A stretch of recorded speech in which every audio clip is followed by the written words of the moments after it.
All right, we're going to hit the Browns now. Good stuff on the Bengals.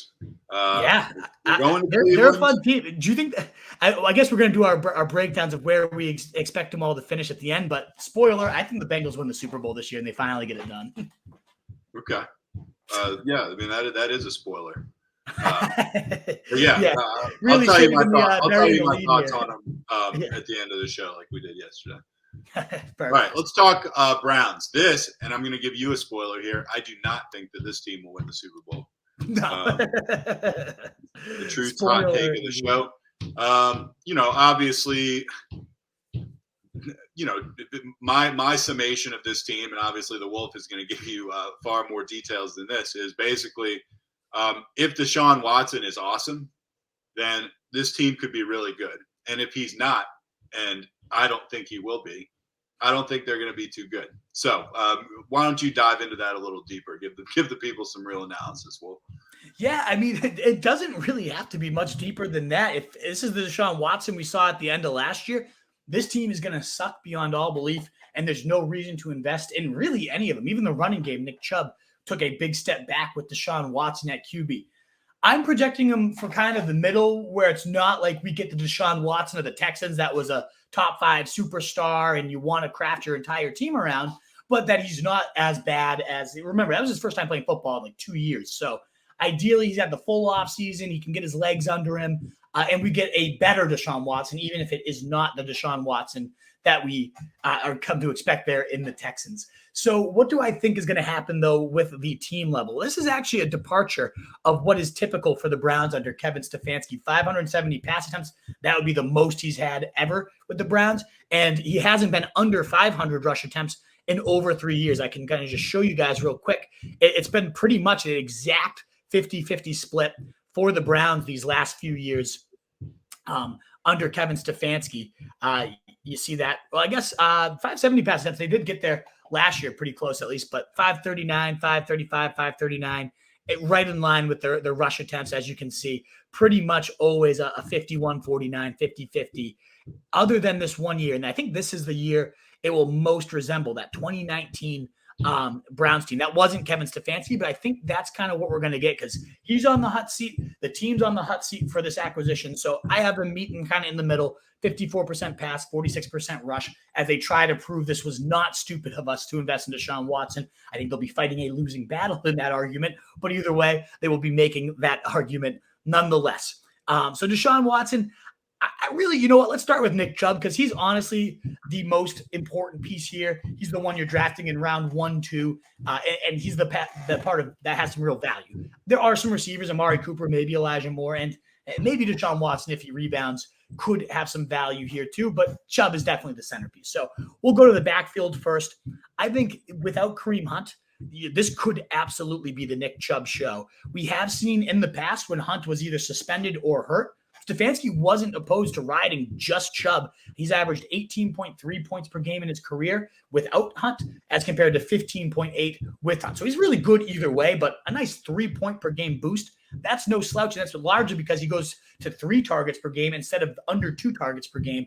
Big receiving boost comes in with him, a nice touchdown boost as well. Because you can think of it as a Chubb owner, how many times you're like, what the fuck is Kareem Hunt doing in here, getting stuffed twice in a row and finally getting a third chance and putting it in. We've seen that happen too many times. So I'm assuming that a lot more carries at the goal line are going to go to Nick Chubb, and we're not going to deal with that annoying vulture situation. But hey, maybe they'll put Jerome Ford in there. We'll find out. But even in his career, so in those splits without Kareem Hunt, he's been on pace for 311 carries across his whole career. And then if you look at that 2019 season I was alluding to, where it was kind of that backfield centerpiece, he was on pace for 327 carries there in over 53 catches, 68 targets, 19.68 points per game for Nick Chubb in that 2019 season, which is, again, what I think this team makeup is mostly like. He was on pace for a monster season that year. So I do think we've seen that before with Stefanski. When Hunt's gone, he's not afraid at all to ride Chubb. It doesn't have to be like, I have to find my next Kareem Hunt and make this a 60-40 backfield like I always do. He is not opposed at all. Chubb saw 75% of the work in that 2019 season, and that's kind of what I expect this year. I only have him at 60% right now because I do think Watson comes in and takes a few carries. He has historically averaged right around 90 per season. So I have him a little bit under his average with them leaning on Hunt. I do think Jerome Ford, a solid player. I give him 22% of the carries and certainly one of the ultimate handcuffs with benefits. We've seen the running back 2, running back 3 even of the Browns have some real value given how great of a blocking scheme this is. Chubb's never been below 5 yards a carry, though. So if this holds, 297 carries, that's going to be the most I think he's ever seen. Maybe that 2019 he got up there. Hold on. Let me just pull up Nick Chubb real quick. I had this noted down, but I forgot what I wrote. So, so he had 302 last year. So honestly, man, I gotta bump that number up a bit because I don't think he's going to see any less than he saw last year. 228, 208, and then that 298 is the season I keep kind of going to as the one that I'm expecting. But if he had 302 last year, even with Hunt around, I imagine that number could even go up. Maybe I'm being a little too conservative at the 60%. Should we just bump it up right now and kind of see what it does to the totals? Bump it. All right, let's say it's even only just 2%, and then we take 2% away from Jerome Ford because really, why would you give Jerome Ford more carries than you have to when you have Nick Chubb? So we get to 307, career high in carries. That would bump him up if he maintains that 5 yards a carry, which he has every single year of his career. 1,535, 15 touchdowns. In addition to the big thing for him again is that boost in receiving work. Remember, he was on pace for 68 targets. I have a pretty conservative estimate in that sense with only 51 here. Hauling in 38 of them for 319 and 2. You saw last year, that last game of the season, he led the team in targets with 6, caught 5 of them for 40 and a score. Good stuff from him. He's a good receiver. It's not a lack of ability. It's just been a lack of usage. And I think this is the year. They don't have much of a choice. Ford is a good receiver too. So I don't think it's just everything goes to Chubb, 34 to Ford and 208 and 1. Ford, in this sense, pretty useful just on his own, but certainly that handcuff with benefits makes him a great pick in that round. He's going right now. I was getting in the last round for so many drafts early in the offseason. Now he's ultimately bumped up to like 150 range. And I still kind of, if I have a running back needy team, I still like him at that price. He goes around a lot of the Chicago backup backs, and that situation is a lot more hideous to me. Give me the great backup situation here with Cleveland. We've seen it work out time and time again.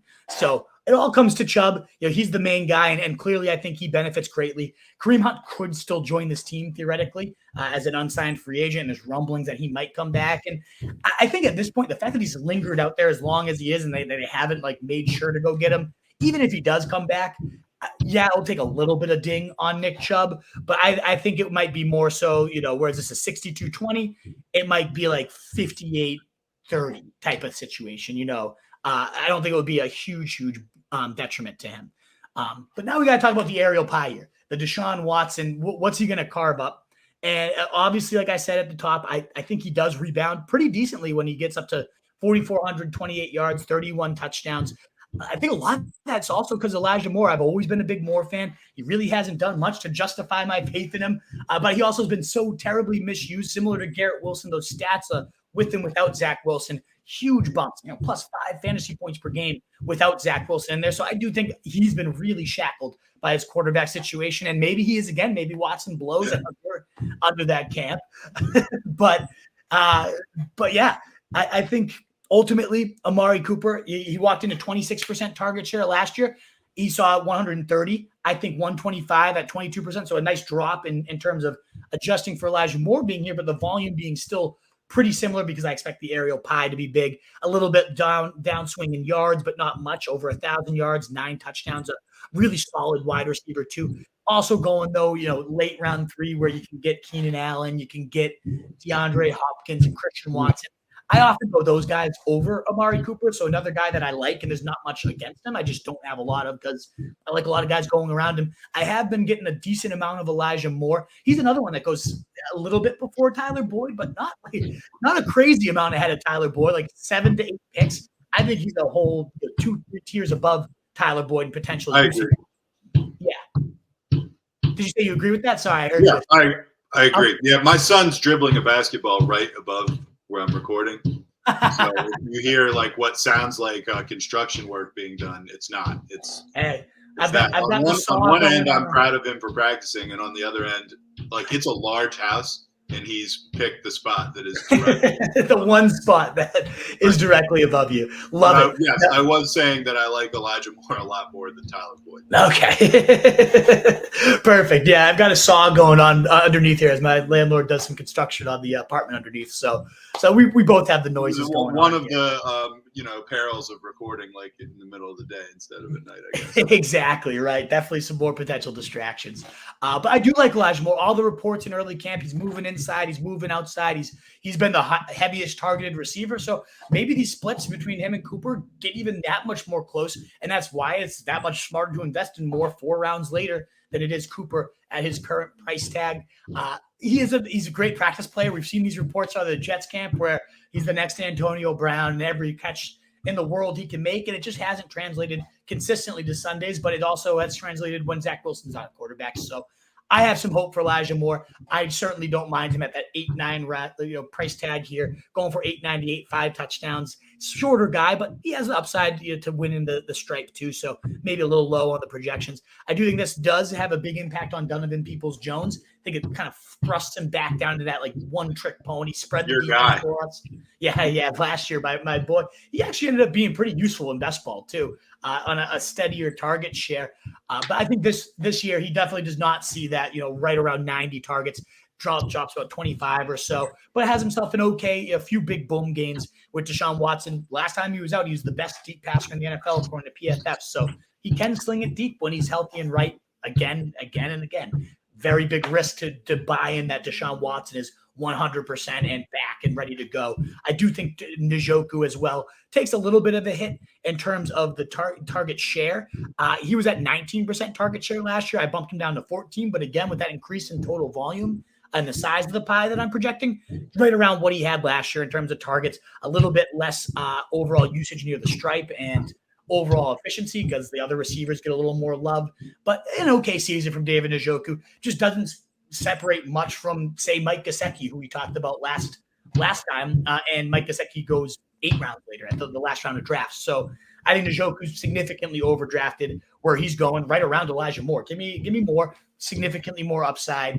I don't like the tight ends going in that range, and I don't really like Njoku at his price tag at all. I guess that wraps up the Browns aerial pie. Did you hear anything you loved or disagreed with, or? No, I mean, I'm surprised. I mean, you know where guys are going, just generally speaking, in like the other people's rankings more than I do. I was surprised to hear how high Amari Cooper is going, actually. And, when I think about who's available, I guess it's not that surprising. I reflexively do not think of him as being that productive, though the projections you have for him are decent numbers. I mean, but I'd say T. Higgins or higher, right? Who do you like better, T. Higgins or Amari Cooper? I'd rather have T, but Cooper did outscore him last year. Right. He had 132 targets, 78, 1,160, and 9 last year. I mean, that's a real season. That's kind of in my head. I had him doing less than that. Maybe it's just because I just thought the Browns sucked so much that I just kind of wrote off anybody other than Nick Chubb. Yeah, but yeah, those are legitimate numbers. So I guess that's probably my biggest takeaway is I think that maybe I should be paying a little more attention to Cooper than I have been. A lot of those numbers, I talked about this on the receiver show as well, and I'll swing back down to that. I have it pulled up here.